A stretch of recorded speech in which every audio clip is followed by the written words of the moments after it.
Okay, so the Oxford study was undertaken jointly between City Council Heritage Team and Oxford Archaeology, and it sought to provide a broad overview of what's been dug up in Oxford over the years and to try and quantify what's been excavated through development-led archaeology since PPG 16. But the crux of the study is really a whole series of case studies looking at sites that are not scheduled but have been assessed as nationally significant, sites that are more marginal, and sites or assets that have now been excavated, and it's possible to look back and review what we might think about the process. So what I'm going to do is essentially look at 3 different sites, meet each of those criteria, and then provide a few basic observations.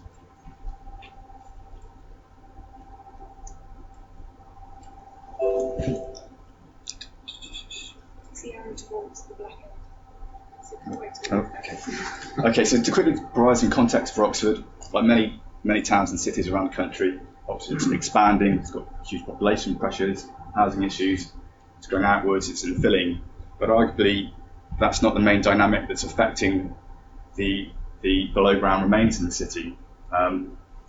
People may understand Oxford University is made up of 38 separate colleges. Now 36 of those colleges are financially independent to the tune of the collective endowments of about £3.5 billion as of 2014. And these colleges to some extent experience inter-college competition through something called the Norrington Table.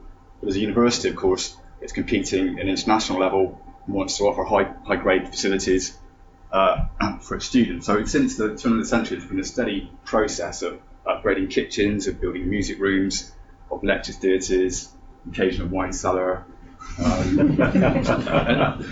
And this process is also sort of squeezed by so many listed buildings in Oxford, certainly grade 1 buildings. There's very strong pressure to build down. So the first slide is showing the pattern of concentric basements since 2000. So the big blob to the north is the university centrepiece development at the Radcliffe Observatory Quarter, faculty development. Big blobs to the south is the Westgate Centre, which I'm going to talk about.